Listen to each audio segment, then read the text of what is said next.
So, kaabang-abang nga po ang video ni Beyonce sa gaganaping Barangay Liga Muse.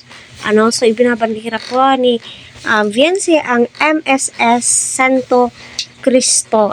So kita naman po natin, napakaganda po niya, napakasimple niya.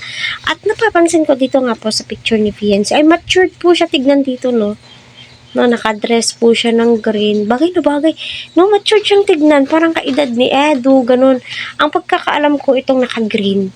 Pinsan to ni Beyonce. Ewan ko lang dito sa naka-cup. So, gayon pa man, suportahan po natin.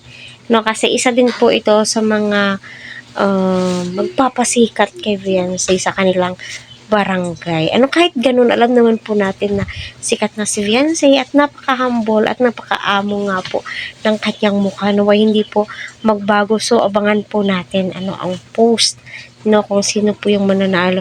Kahit na hindi po manalo or sino man po, at least, na-experience na Beyonce. Pero parang alam ko nito, sanay na po si Beyonce sa mga ganitong patimpalak, mga ganitong mga liga-liga, Kasi kita naman po natin nung nakaraan ay sumali din po itong si Beyonce, uploaded po ito ng kanyang pinsan. So sana andyan si Kalingap Edu.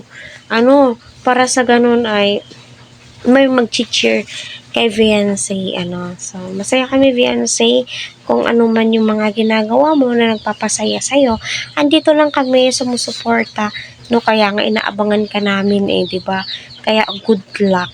Nakakatuwa at nakaka-excited naman po talaga yung mga ganito so ayun, hanggang dito na lamang po kasi wala pa po tayong 100% na info patungkol nga po dito. Isa lamang po itong pictures na nag-express po sa atin na ayan, si Beyonce, ito na yung inaabangan po natin pag-muse po niya.